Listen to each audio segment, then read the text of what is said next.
Hey everybody. Hey everybody. How are you guys doing? I hope that you are wonderfully blessed. I know you guys are like, where have you been? What have you been doing? What is going on? First, let me just say, welcome to my latest subscribers. I see you guys. I welcome you to this channel. This channel is to always glorify the righteousness of God while being real and transparent before you all. Also, thank you to each and every person that took the time out to email me, to leave messages in the old comment section of videos I have previously made, just checking on me, seeing how I am doing, you guys. Wow, it's been 9 months, I see, since the last time I made a video. I did not realize it was that long. And at first, I'm gonna be honest, I was like, you know, I wanted to wait to come back to give you guys like an update. I wanted to wait, but then I'm like, no, people need to hear a word. They need to see me. They need to hear that. First of all, we all know that God is good, and what we, have been going through is not just, a stand for spouses. It's a stand for ourselves. What I been doing is self-reflection, continuous to heal. Right now, it's been like, you guys, I've been experiencing spiritual warfare, and I'm not kidding. It's been a spirit of distraction that really have been coming up against me, and I'm about to go on a fast because of it. I have to be honest and say that I needed time after this last time of what I went through with my husband. I needed time. I needed time to really dissect what I went through, not go off in wrong emotions, because wrong emotions will bring forth a wrong attitude and wrong behavior. And through this journey, I know that that can be so easy to do, that we can get caught up in wrong emotions, because honestly, it's easier to blame another person for the way in which you feel, because you feel like, well, I'm not the one that's doing it. I'm not the one that stepped out of my marriage. I'm not the one that's not trying to live by the word of God. It's so easy to blame. This is what I have noticed, like everywhere. It's like it's so easy to blame other people instead of us just focusing on ourselves and taking responsibility for our own actions and choices and decisions and emotions. It's so easy to look at another person and say, well, it's because of them. No, what God is teaching this hour, and what I have learned is that, and I've said this before, that His love, when His love lives in us, it's not based upon conditions. It's unconditional. So we have to give it whether we want to or not. It's a commandment. We have to love our neighbors as we love ourselves. And our brothers and sisters, which is our husbands or wives, they are our neighbors. We have to love them regardless.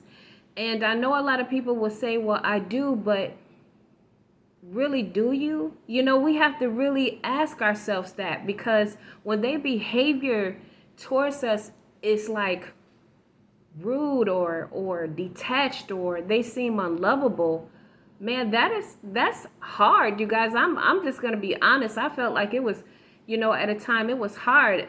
Even me, I just was like, you know what?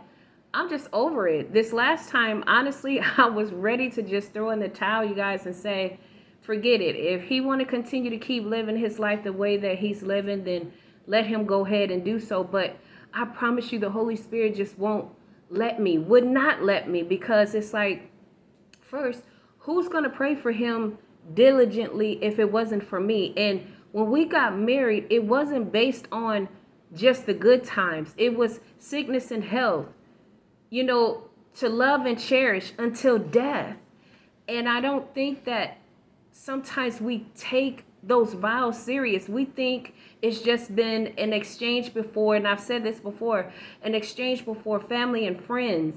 But we don't realize that those vows are recorded in the kingdom of heaven. We made a vow to God.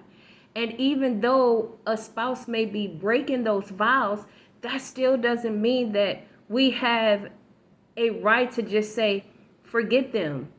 It is a spiritual battle that is going on right now. So if a spouse is not receiving your love, and again, God love live in you, then you should know who is in operation against them to make them turn against you, So I just wanted to come in with that a little bit, because I come from like rejection and abandonment. Like, I never experienced a real father on earth. Now, don't get me wrong, I have a beautiful stepfather, but to have a father like your father, your blood father, I never experienced that. I don't know what that looks like, and then for the person early on in my life that I thought was like a father to me, hurt me the way that he did. It twisted the way that I have saw myself. It twisted the way that I have saw men. I was one, as everybody know, I was in adultery for years, looking in the men for something that only God have been able to give me. And it took me a long time, you guys, to get to this place, to really allow God to give me what I was looking for in the men, because it is a void. No matter how much you try to fill it with things and people, it will be a void in your heart. And that void in your heart is only meant for God to fill. And I get it. I finally get it now. I'm not saying that I'm perfect, and I'm still learning and growing. I believe we're going to continue to keep growing and learning until we leave this earth. But what I'm grateful for is that now the enemy can't use that rejection and that abandonment against me, for me to go out here and operate in a way against God, trying to fill that void, that was missing once upon a time in my life. I thank God so much that he truly delivered me from a lot of different things. Like I said, here lately, I've been battling the spirit of distraction, and I'm glad that I have discernment to know that that's what's going on. And it's time to just get on that battlefield and go up against that, that spirit of distraction right now. I might be all over the place here, you guys, but I just wanted to fill you in and just give you little nuggets. So what have I been doing? So the last time that I think I made a video, I was staying at the hotel. Me and my baby was staying at a hotel. And I got to tell you guys, God is so good that he blessed me to have a great job, to even be paying what I was paying a week staying at that hotel. I wasn't going without. I always had more than enough, but I would stay depressed, right? I was battling depression. If you look at the previous videos, I was kind of going through, I was trying, I would be up and then I would be down. I would be up and I would be down, because I would feel like, well, Lord, I didn't ask for this. I didn't ask to be put in this position. I thought this last time that, me and my husband, we were going to be together. I thought things were solid. I thought he was really ready. He really convinced me that he was ready. I would have never packed up and moved from the comfortability of where I was with my family if I felt that, he was going to turn on me. And this is by no way to even shine light on any of that negativity that was, but I just wanted to give you guys like just a, like a kind of like a little rewind, especially for people who is new to this channel. So this was like, this was like I think it was my second attempt to be with my husband, to for us to be together, for us to start living our life together. And I moved from Minnesota, relocated where he was, and thought that we were going to be together, but he that didn't happen, I should say. So I had to end up going to a hotel, stayed at a hotel, you guys. I was at that hotel from like April all the way to January. I was there until the end of January because my daughter was due to have my second granddaughter. And by the way, you guys, she is here in this world. She is healthy. She's wonderful. She's beautiful. She's about 8 months now. My daughter is married. That's another thing.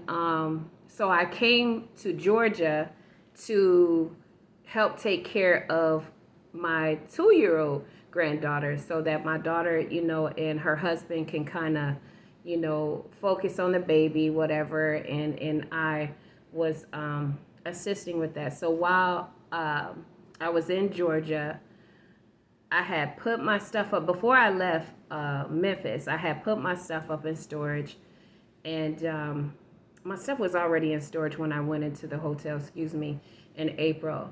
And so I left my stuff. Me and my daughter, we come here, and this is my youngest daughter. We come to Georgia, and so while I'm in Georgia and I'm with them, I'm like, honestly, what am I gonna go back to Memphis for? Like, my husband and I hadn't talked since I left his house in April. So I was like, I'm not going to go back. There's no point, and I honestly hadn't been away from my oldest daughter or my first granddaughter ever since she was born. So I was like, that's going to be hard for me to go back. And I've been with her, it was hard for me to be away from her as is. So I was like, no, I'm not going to go back. You guys, when I honestly tell you, God is so amazing, right? Because before I left, first of all, before I left Memphis, I was working one job. And then I said to him, I said, if this is what you want me to do, if this is where you want me to be, then, because that job that I had before, it had ended. So I was like, Lord, if this is where you want me to be, if this is what you want me to do, you're going to have to show me.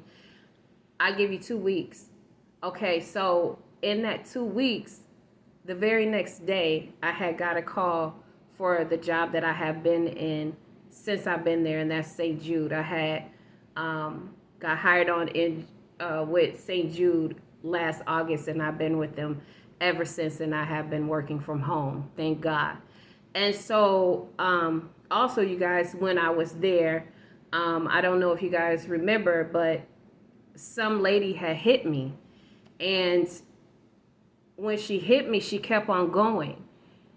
And luckily on that highway, there was a ram in the bush, and there was this beautiful lady who pulled me off to the side, and she had told me, I've seen everything. I've seen what this lady have done.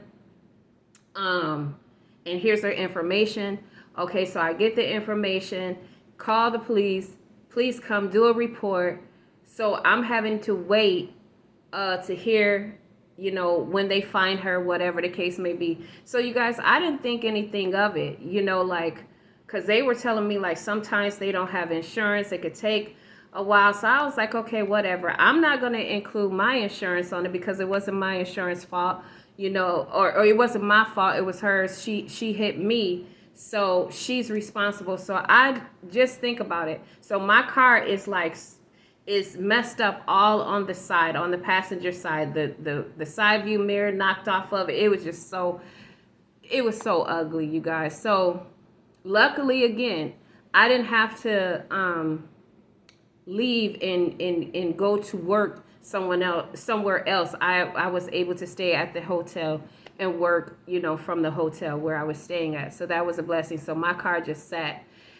I totally forgot about it. I was just like, whatever. I'm just not going to worry about it because at that time too, I think, me and my daughter, anything that we needed. I could Instacart, DoorDash, all that different type of stuff. We just had access to everything. And we also had a family at that hotel. Everyone that was at the front desk was so beautiful and so kind to us, and took us in. So anything that we needed, they was there. And that's what I really love too.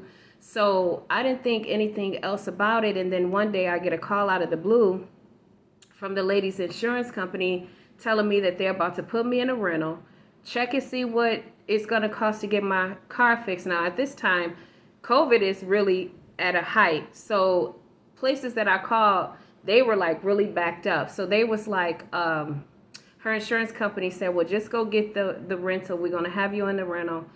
And we're going to have an adjuster come out. So when the adjuster comes out, and I'm in the rental car, the adjuster comes out, I'm thinking he's going to be like, okay, well, this is going to be about $2,000-3,000, maybe to fix it. The man said, we're just going to total it out. I'm like, what? What does that mean? He said, we're going to just keep, total it out as a loss. I'm like, okay, so I'm clueless. Like, well, what does that mean? He's like, it's just a done deal. So I'm like, now what? He was like, so you're going to hear from, her insurance company, and you guys are going to go from there. So when her insurance company called me back and they found out it was a total loss, they said to me, we're going to pay you more than what I originally paid for the car, because my car was bought and paid for. So they paid over the book value of the car. That was God. So thirdly, before I left, you guys, I got so sick. I promise you, I was always careful. Me and my daughter we were not around people. And if we were, we had our mask on. Always washing the hands, always making sure that, wherever we went, we were covered. So I was so confused as to why I got sick. And I know that it was COVID, because every symptom that I've never, when I say, you guys, I've never felt that way before in my life. I literally was in tears to God, saying to him, Lord, I hope this is not the way that I'm going to die. You know what I mean? That's how I felt. Like, I felt like I was going to die. I had all the self-medicines that I can possibly think of, for my child to even look at me like that. That scared her, because she's never seen me like that. And the crazy part about it, I know it was an attack from the enemy, because me and my baby was in closed corridors in the hotel, and she didn't get it. How's she not going to get it? And she's like in a bed over from me. She did not get it. So I was just down. When I say crying, down, just hurt, like I told you guys, in and out of depression. 1 minute I'm up, 1 minute I'm down, 1 minute I'm happy, 1 minute I'm sad. I was praying through that time, crying out to God through that time. Come to Georgia. I came to Georgia, and when I came to Georgia, it was like at the ending stretch of me being sick. So again, while I was here, I was like, what's the point of going back? I'm not going to go back. I'm just going to, stay here. The first place that I called, you guys, I always wanted to be in a secure gated community with pools, with exercise facilities, with just security, just, washer and dryer in a unit, 2-bedroom, 2-bathroom. That's what I wanted, or a 3-bedroom, 2-bathroom. Why the first place that I called and I applied for, the lady called me back within 15 minutes and told me that I had the place. You guys, now keep in mind, when I was in Memphis and I tried to get a place twice, it did not happen. So it was meant for me to leave. But as I left, I was still able to keep my job, keep my job and come here and continuing to work. And I thank God for that. Now, when I came here, my license had just expired in November on my birthday. So I was trying to get my license in Memphis, but they were like, we're going to need a copy of your marriage, your original marriage certificate, and your expired license and birth certificate. So I was like, well, as you guys know, I kept saying, it kept coming up that me and my husband, there, like, our stuff wasn't recorded, where we got married. So for years, it was on and off, like, are we or aren't we? Are we or aren't we? But now I know it does not matter. Like, to God, when you say I do before him, you are tied together. The paperwork means absolutely nothing. Yes, I know we have a government that we have to abide by, but there's nothing like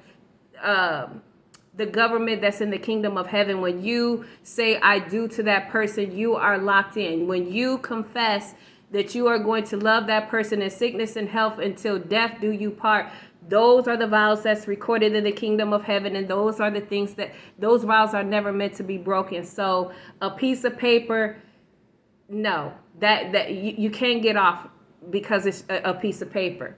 But when I called the county, because now I'm in Georgia, so I'm like, okay, I'm just going to try to just get my license here in Georgia. I've never been without my license, so let me just try here and see what they on.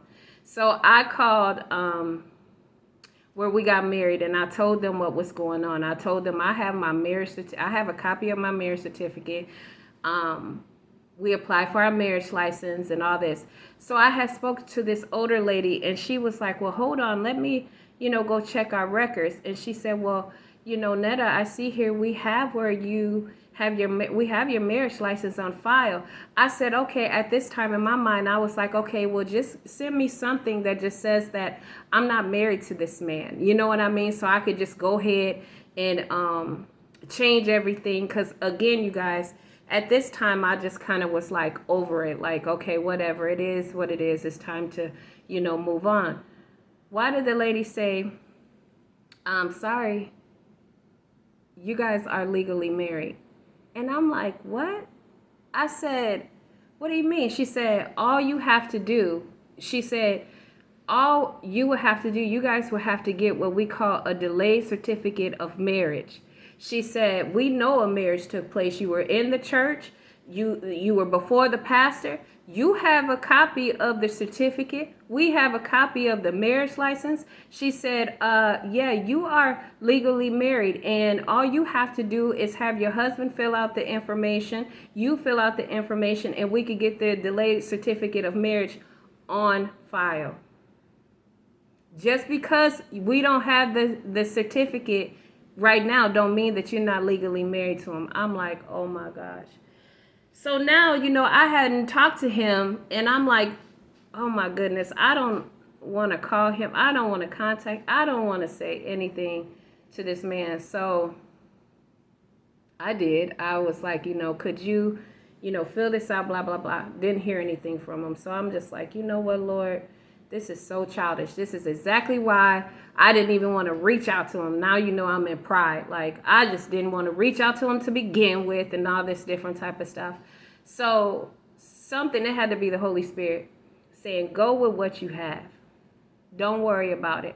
Because another thing is, and this is for anybody who may be going through this, even if they don't sign it, you guys, even if you try to get a delayed certificate of marriage, if they don't cooperate, you can always go through the courts, and the courts can get it done for you. But I didn't want to do that because I was like, I've been through enough already. Like, I just don't want to do this at all.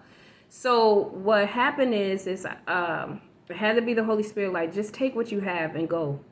So I went to the DMV, took what I had. That lady, she didn't even look at my stuff, y'all. She basically did a copy of stuff, and I got my license right then and there. That was God. So now it's time for me to move. I moved into my place April the 15th. April 15th, you guys, I moved in, and I've been here ever since. And when I got in here, I wasn't as happy as I thought I would be. Because I used to feel like, I felt bad as a mom. Like, I got my baby, we're staying at this hotel, even though I know it's people that lives at, it's famous people that will live in hotels, but it's like, this is not what I signed up for. And then all this money, when I think about weekly, monthly, what I was paying almost $3,000 to be at a hotel. Like, and then now I'm blessed to be in my home. I'm just not happy, Lord. Like, what is wrong with me? Like, one night I just was crying. Like, I don't even understand it. Like, what is going on? Why am I not happy? And guess what he did? He brought me back to everything that he did for me. Everything, letting me know that he was with me the whole time.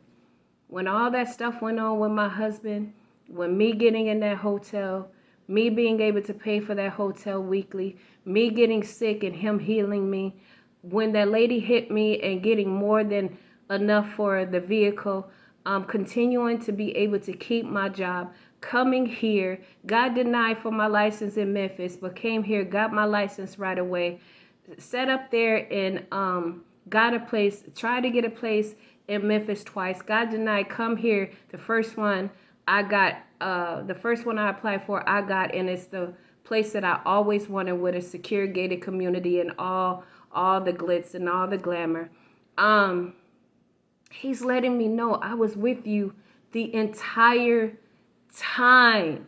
And sometimes we could get so caught up in ourselves, those wrong emotions, that we miss out on everything that God was doing the entire time. And I'm telling you, I was like, wow, I did not think about it like that. I did not think about you being with me the entire time, even though when I was going, because when you're going through it, sometimes it feel like God is not around. But then when you get the blessing, you like, okay, yay, thank you, God, for the blessing. But you don't know how deep that really go for him blessing you.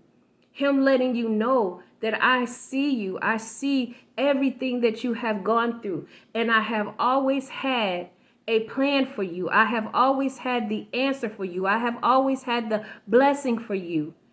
And you didn't turn. And this is the thing, you guys. I don't care how much we struggle. I don't care how much you go through, how up and down you may go through with your emotions. Never turn your back on God. Never stop striving. Don't give up. Don't turn back away to the ways of the world. Don't do that. As long as you're trying, as long as you're continuing to take the steps, even if you get knocked 5 steps back, even if sometimes you don't want to pray, because let me tell you, guys, it was times I said to him, I don't even know what to pray now. I didn't pray so much. I didn't cry so much. I didn't fast. I didn't stood. I didn't believe. Like, I know you're able, Lord. Like, what is the problem? Like, how come this is not so? You have taught me so much about myself. Why am I still in this position? Why is my marriage still in this position?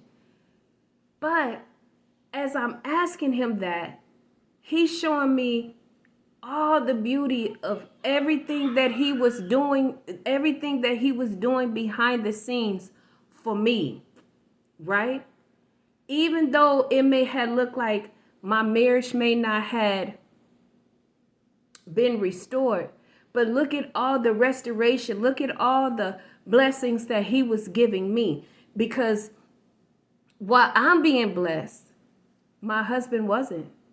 He was losing things. He was going through. He was all over the place. So I don't say this to make it seem like we're better than them, because we're not. But when you are really following after God and you really are trusting him, and you, even when you can't see it, even when you don't understand, he's going to make a way.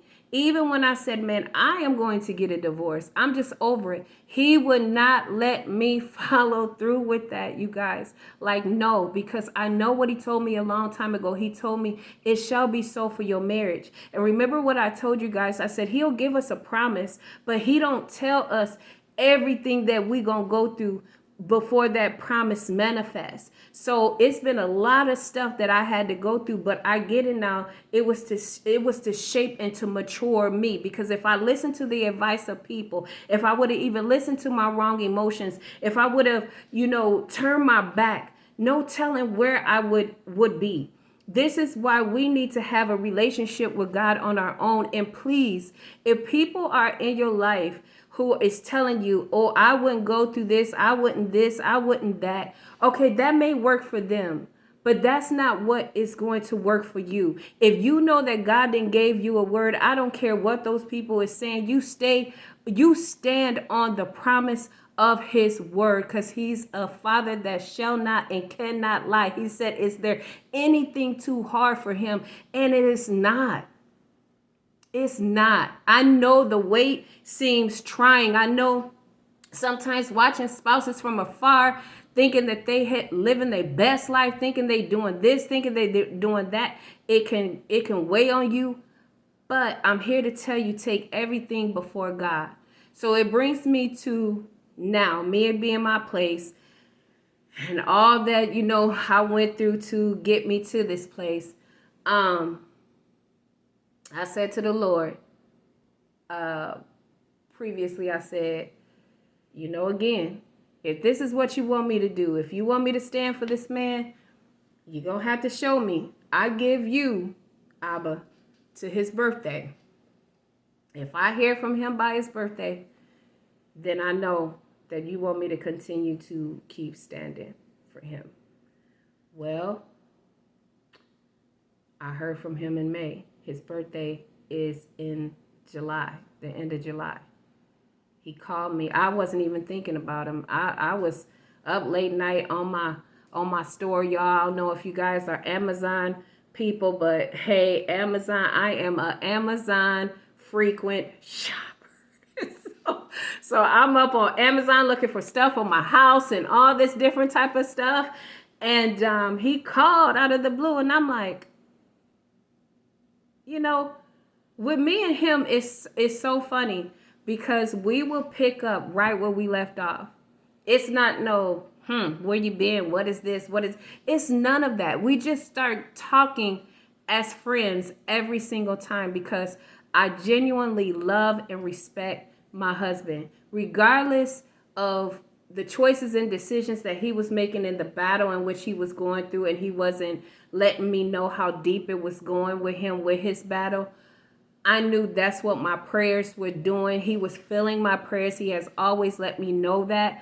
But it's sometimes they have to come into that revelation on their own. You know what I mean? And sometimes it will take for them to be like, you kind of will do a ping pong. You kind of will go, kind of go back and forth for them to finally say, hey, wait a minute, I'm tired of this. This is not how I want to live. This is my wife. This is the person who truly loved me. This is the person that I have hurt, and yet she don't respond in hurt. She continues to respond in love. She continues to respond in prayer. She continues to respond in fasting over my life. And it's not just for the basis of our marriage. This is for my relationship with God, so that I can know God how she knows God. This is what it's about. So he called me in May, and we've been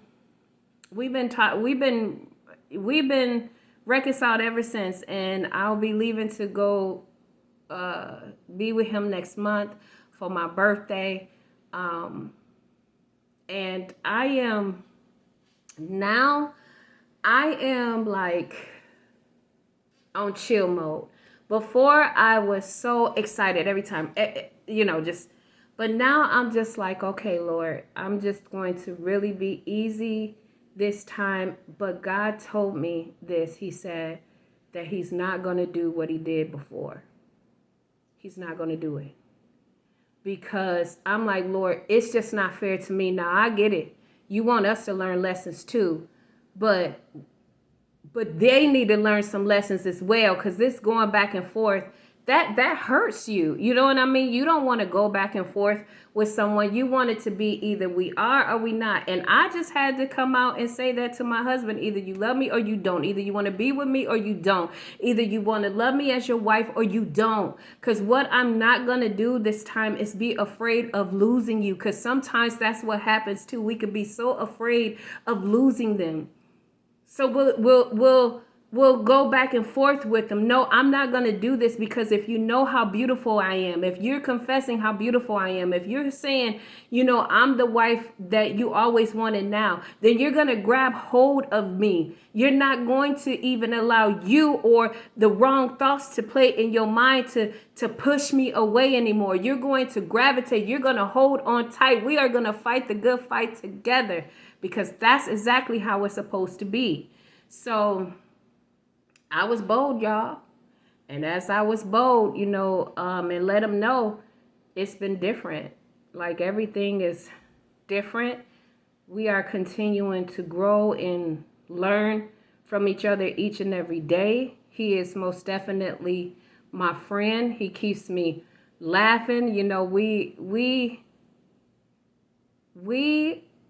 are getting there. That's how I feel like we're getting to a great special place, and I really appreciate his genuine effort and him being authentically real with everything that he has struggled with along the way, the things that he didn't want to confess to me before, and he has confessed them to me now, the things that he may still struggle with from time to time, because that's the thing we want. We want them to be able to be vulnerable. We want them to feel safe to open up to us.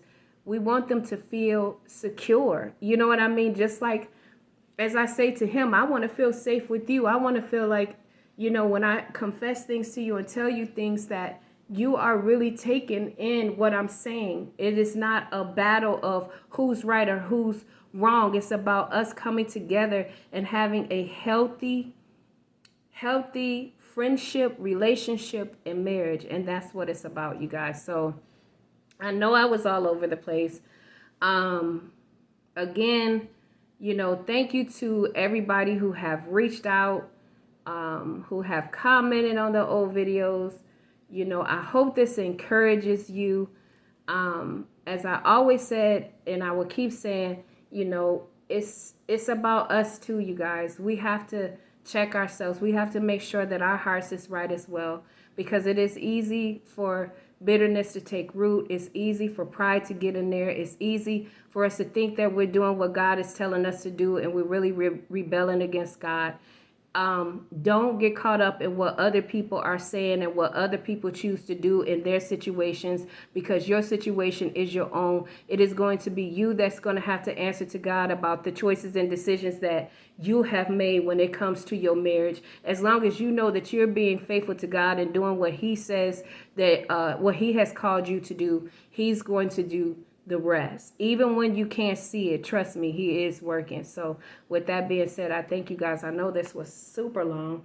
I hope you guys were blessed by it. I will be back to continue to encourage, because I'm here to tell you, kingdom marriages win, man. Kingdom marriages, sound mind marriages, healthy marriages. Healthy. We have to be healthy, you guys. We have to be healthy. We have to promote healthiness in the heart and the mind. We have to be healthy, because what we promote as healthiness, then that will help other people in the world see, and they will want to gravitate to that. Because right now, what's running the world is these worldly marriages, and that should not be so. So with that being said, thank you again for watching. I love you guys. Continue to uplift me as I uplift you. And I will talk to you soon. Bye.